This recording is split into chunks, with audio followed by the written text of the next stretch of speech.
Isang paalala, ang video na ito ay ayon lamang sa aking sariling pananaliksik. Hindi ko nais na pilitin ang sino man na maniwala sa videong inyong matutunghayan. Kung hindi kayo kumbinsido sa mga impormasyon at taliwas ang inyong paniniwala sa kaalamang aking ilalahad, maaari kayong gumawa ng sarili ninyong pagsisiyasat para sa inyong kakontentuhan. Ang videong ito ay gabay lamang sa mas malalim na kaalaman at pag-intindi at hindi gawa ng isang profesional. Naniniwala ako na malaya tayong magbigay ng opinyon at suhestyon bilang malayang mamamayan ng Pilipinas. Maraming salamat po.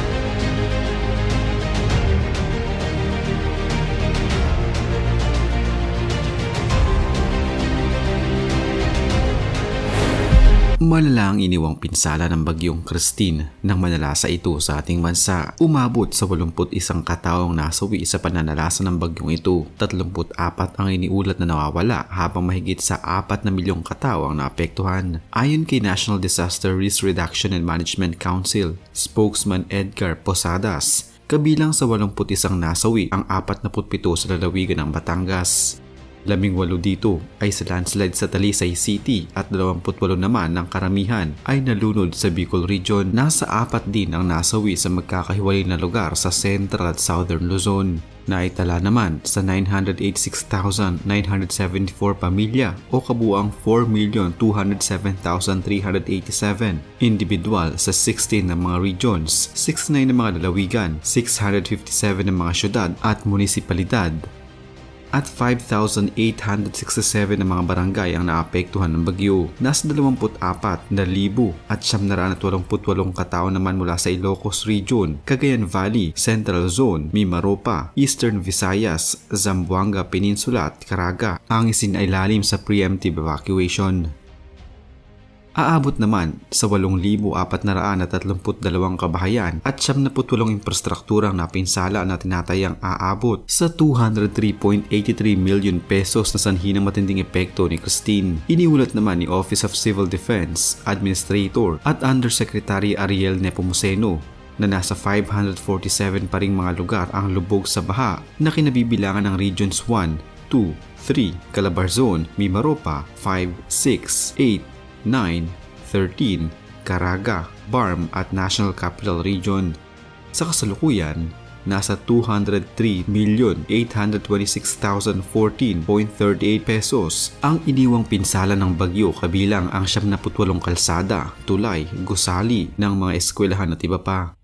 Nasa 8,432 bahayang napinsala, 7,506 ang nagtamo ng pinsala at 726 ang tuluyang nawasak. Nagtamo naman ang sektor ng agrikultura ng 87,529,788.11 pesos na pinsala na nakaapekto sa 2,049 na magsasaka at mangisda habang naitala sa 1,613.77 hektaryang pananim ang nawasak. Umabot naman sa 83 mga lungsod at munisipalidad ang isinalim sa state of calamity dahil sa matinding pinsalang tinamo sa hugupit ng bagyo. Habang papalapas pa lamang si Christine sa ating Philippine Area of Responsibility ay siya namang pagpasok ng bagyong Leon na idineklarang super typhoon nang makapasok na ito sa ating bansa.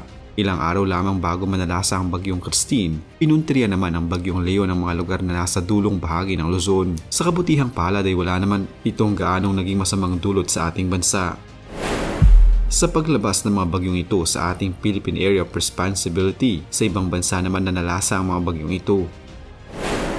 Ang bansang Taiwan ay nag-lockdown matapos manalasa doon ng bagyong Christine. Subalit ang maituturing na bansang pinakanasalanta at halos mabura sa mapa ng mundo ay ang bansang China. Ang mga bagyong Christine at Leon kasi na may international name na Trami at Kongray sabay na hinagupit ang bansa ni Xi Jinping. Dahil sa mga ulan na ibinuhos ng dalawang bagyong ito, maraming mga lugar sa Hainan ang halos lumubog sa baha at maglaho sa kanilang mapa.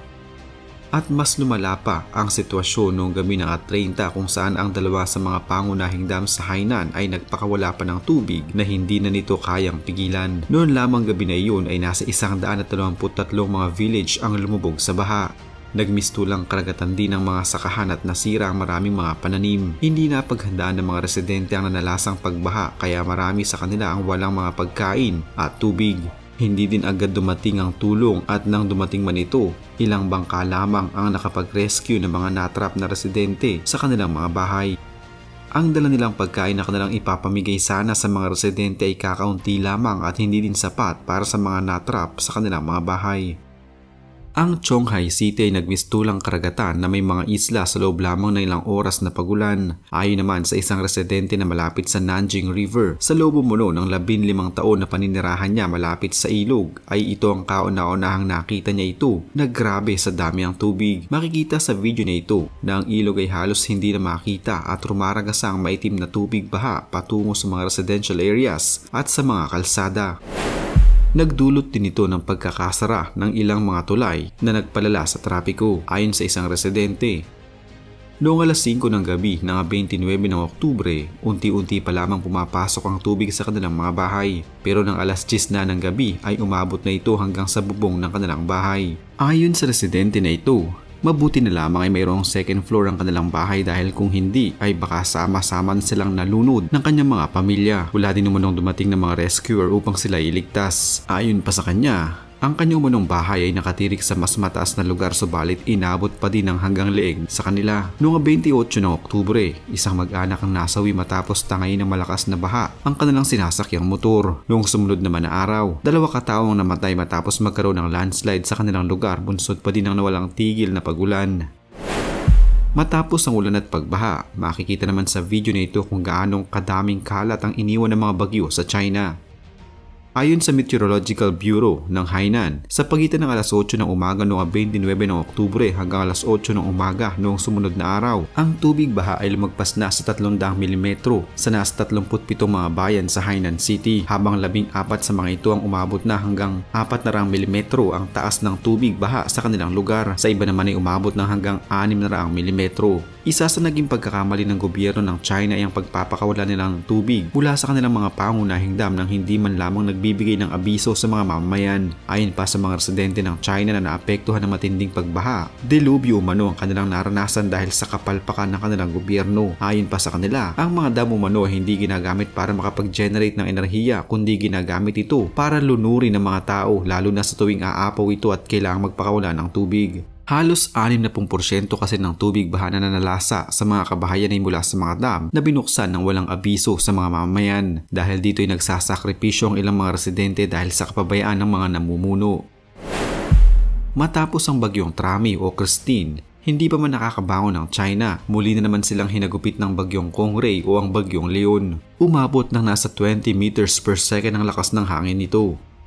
Dahil sa lakas ng hangin, maraming mga motorista ang naaksidente, suspendido ang mga pantalan at wala ding pasok sa mga eskwelahan. Matapos magpaulan ni Kongray, ang Wanda Plaza ng Shanghai nagmistulang isang malaking swimming pool. Ayon sa mga residente ng Shanghai, ang bagyong Kongray umano ang pinakamalakas na bagyong tumama sa Shanghai sa loob ng 75 taon. Bigla din umano ang paglakas nito dahil noong una ay hindi ito gaanong malakas. Ayon din sa mga weather agency, record-breaking umano ang ibinuhos ng ulan ng bagyong Kongray.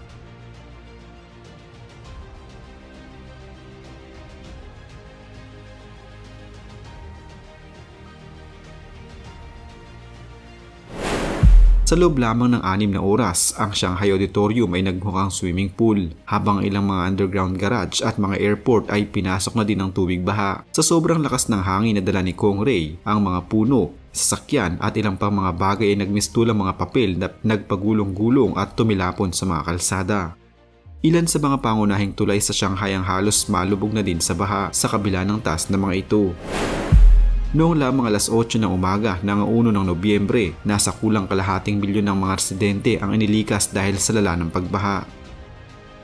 Dahil sa lala ng bagyong Kongray, nasira ang linya ng komunikasyon sa ilang bahagi ng China. Nagmistulang mga lawang mga dating hindi naman binabaha sa bansa at halos magliparan ng mga bagay na anumang daanan ng hangin ng bagyo. Sa Fujian, nasa 73 mga ferries ang nag-iba ng ruta kung saan nasa daan-daang mga pasahero ng mga ito ang nalagay din ng buhay sa panganib. Pagdating naman sa paliparan, nasa mahigit kumulang 300 mga flights ang na-cancelled o halos 74% ng mga nakaschedule na flight noong araw na iyon. Ang mga trains na may kani-kaniyang mga ruta ay nasuspindi dahil sa pag-ooperate, ay nasuspindi din sa pag-ooperate kabilang pa ang trains na patungong Hong Kong. Sinisisi ng mga residente ng China ang kanilang gobyerno dahil hindi umano nito napaghandaan ang delubyong dala ng mga bagyo. Maraming buhay ang nawala, mga ari-arian na nawasak at mga pananim na hindi na napakinabangan dahil umano sa kapabayaan ng gobyerno ni Xi Jinping.